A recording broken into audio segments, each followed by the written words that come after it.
Aire, oxígeno, dióxido de carbono, prana, en definitiva, respiración. La esencia de la vida. Mientras que podemos estar semanas sin comer o días sin beber agua, solo podemos pasar apenas segundos sin aire. Y nadie le presta atención, menos nosotros. Por eso, en este vídeo aprenderás a sacarle el máximo partido al aire que respiras para poder mejorar todos los procesos biológicos de tu cuerpo. Soy Josué Martínez y estás en Salud sin Tonterías.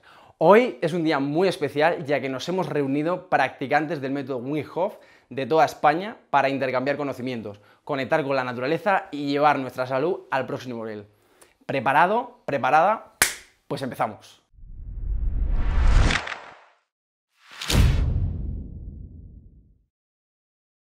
¿Qué es la respiración?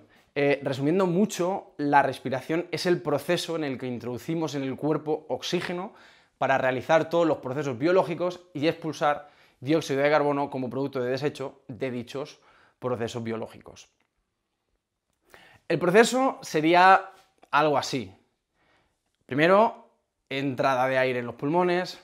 Segundo, el oxígeno pasa a la sangre a través de los alvéolos y se carga, entre comillas, en la hemoglobina de los glóbulos rojos para ser transportado a las células del cuerpo. Tercero, el oxígeno se descarga de esos glóbulos rojos para entrar primero en la célula y posteriormente en las mitocondrias. Cuarto, el oxígeno es utilizado dentro de las mitocondrias en el ciclo de Krebs para producir energía, quedando como desechos CO2 y agua. Después, el CO2 es transportado por la sangre a los pulmones y finalmente el CO2 se libera a la atmósfera y el ciclo se repite. Como acabamos de ver, el CO2 es un producto de desecho y las células utilizan el oxígeno para poder funcionar, por lo que para mejorar el rendimiento de nuestro cuerpo solo es cuestión de meter más y más y más oxígeno en el cuerpo para mejorar el rendimiento de las mitocondrias y limpiar el cuerpo de todo el CO2 de desecho que no va para nada. Fin.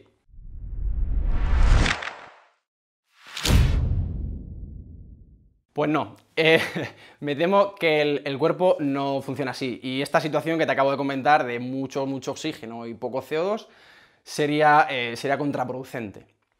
Permíteme que te presente lo que se conoce como la paradoja del oxígeno. Como hemos dicho, el oxígeno se transporta a través de la sangre, la hemoglobina de los glóbulos rojos, pero paradójicamente, para que este oxígeno se despegue de la hemoglobina y pueda ser aprovechado, es necesaria la presencia de ese CO2 en sangre. Y, curiosamente, a mayor presencia de CO2 en nuestro sistema circulatorio, mayor será la facilidad con la que el oxígeno se despegue de los glóbulos rojos. Este fenómeno se conoce como el efecto Bohr. En resumidas cuentas, cuanto mayor sea la cantidad de CO2 que tengas circulando en tu sistema circulatorio, mayor será la entrada de oxígeno a nuestras células y mayor será el rendimiento de nuestras mitocondrias. Fíjate bien, ¿nunca te ha pasado que has estado hablando durante mucho tiempo o has estado cantando a pleno pulmón y al rato te has notado como cansado, como que te falta la energía, como que te da por bostezar y demás? Pues ahí está pasando justo lo contrario de lo que estamos buscando.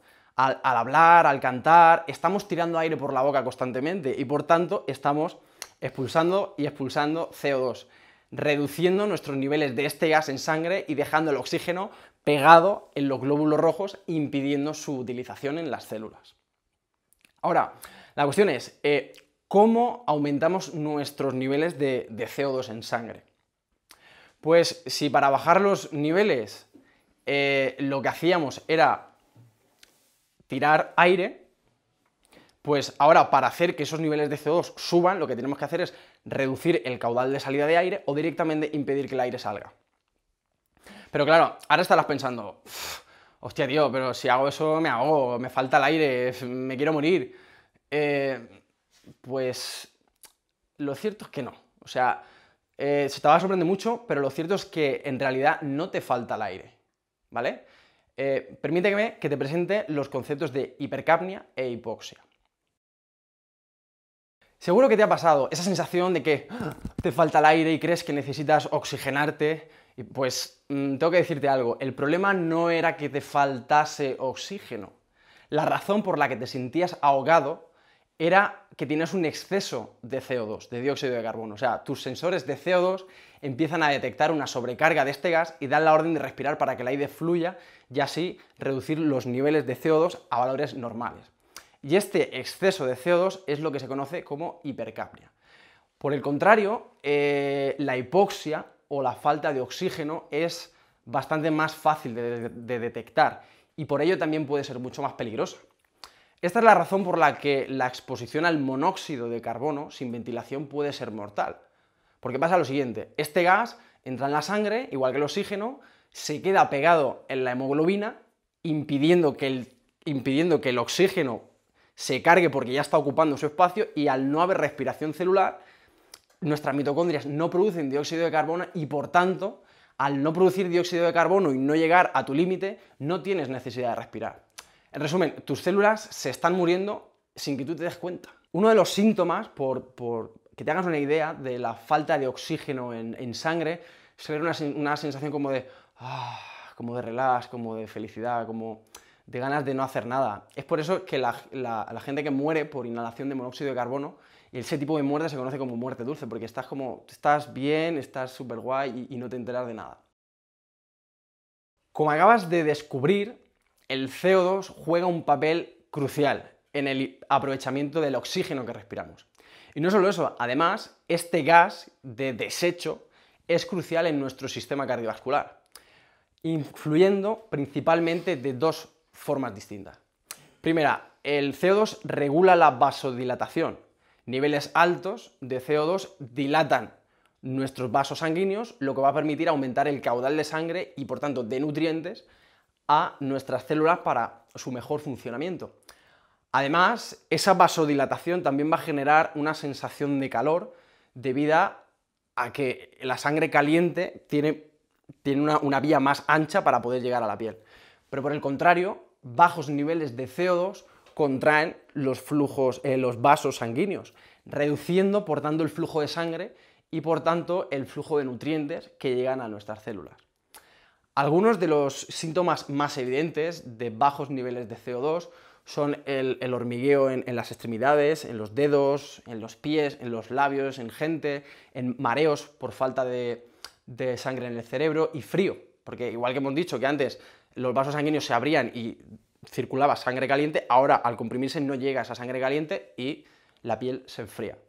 Desde mi punto de vista, esto es acojonante, porque si somos capaces de controlar nuestros niveles de CO2, podemos dilatar y contraer a voluntad nuestros vasos sanguíneos, dándole una especie de masaje interno al sistema circulatorio y dificultando así que posibles placas de colesterol se puedan quedar en venas y arterias. Así que déjate el puto anacol y empieza a respirar bien.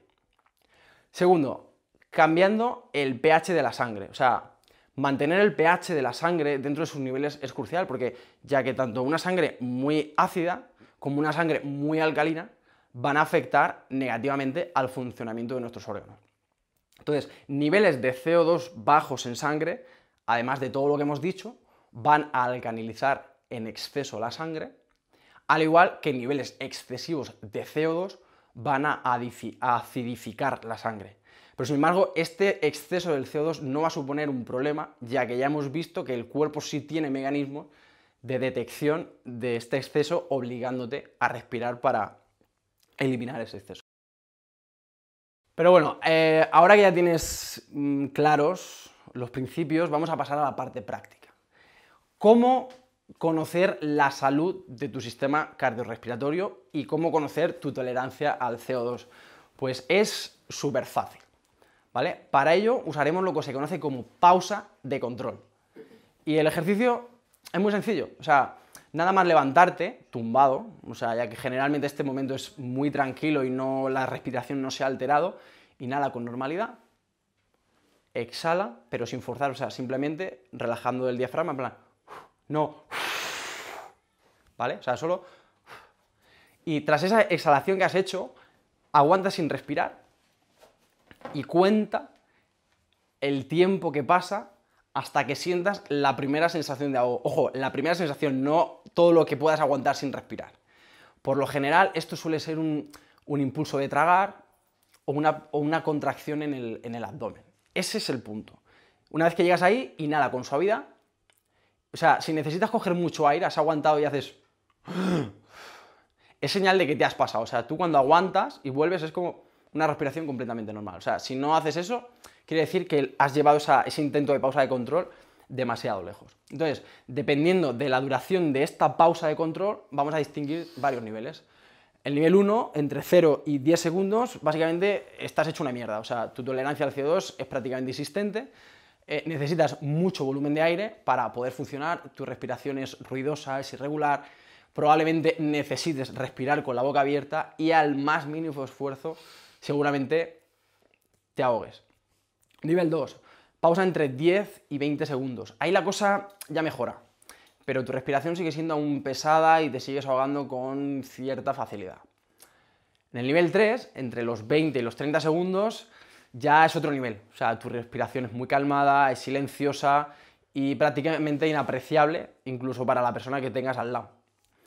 Y finalmente, el nivel 4, de 30 segundos en adelante, pues ya eres el puto amo. O sea, tu tolerancia al CO2 es bestial y tu sistema respiratorio es tan sumamente optimizado que prácticamente es como si no necesitaras respirar, del poquito caudal de aire que necesitas. Pero bueno, tanto si tu pausa de control es decente o tienes un nivel de mierda, tu objetivo es aumentar esa marca a lo largo del tiempo. Ahora vamos a ver cómo. Si alguna vez has buscado ejercicios de respiración, seguramente hayas visto que van por tiempo, o sea, 2 segundos de inhalación, 4 segundos de retención en lleno, luego una exhalación de 6 segundos, etcétera, ¿vale? Pues esto está bien intencionado, pero ese sistema no está bien, es incompleto, ya que no tiene en cuenta el volumen de aire que respiras. Como puedes ver en estas gráficas, los tiempos de respiración son los mismos, pero el volumen de aire es muy distinto y el efecto en el cuerpo es completamente diferente. Hemos visto que para mejorar la eficiencia de nuestro sistema respiratorio debemos aumentar nuestros niveles de CO2 en sangre, y esto lo abordaremos en varias fases.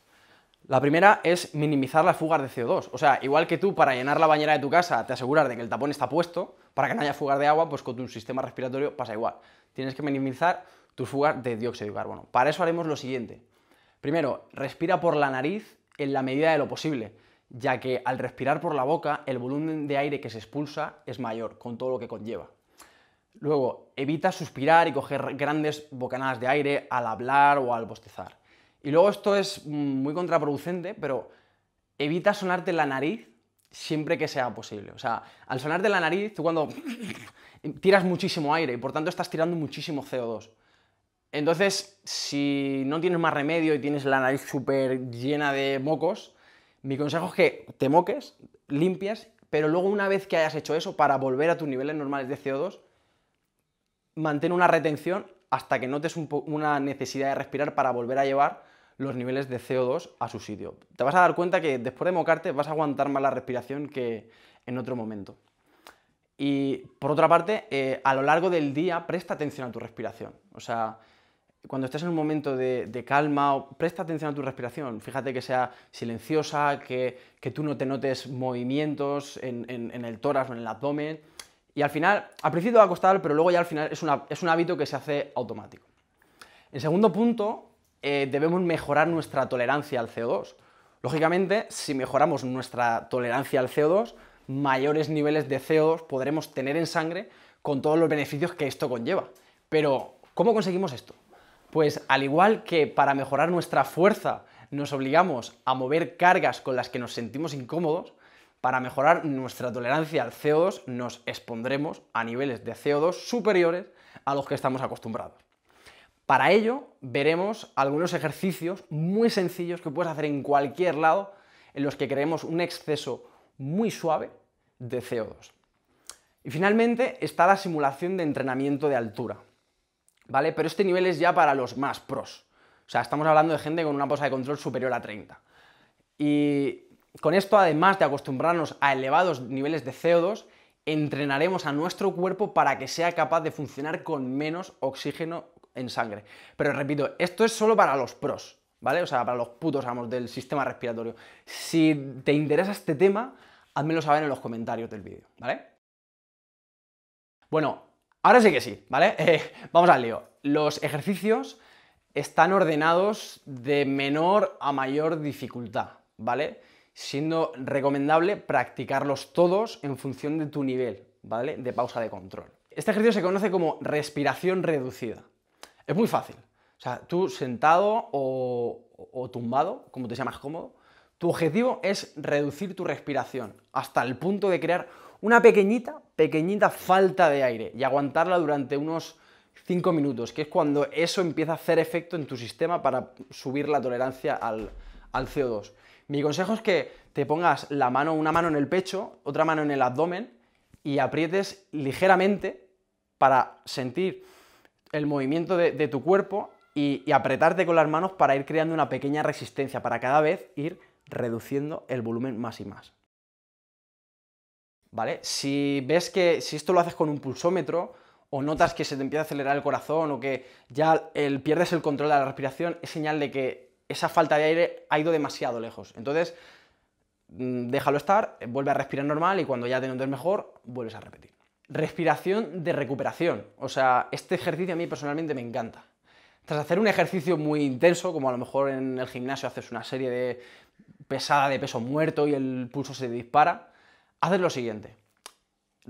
Con tu respiración fatigada, coges y haces una micropausa de 1 o 2 segundos, o 5, si puedes estirar mucho. Pero debe ser una pausa muy cómoda, o sea, como la pausa de control, o sea, una pausa que no te cueste volver a respirar. Pasado ese tiempo, vuelves a respirar otra vez normalmente, unos 10 segundos, siempre respetando tu ciclo de respiración, y vuelves otra vez a hacer otra pausa.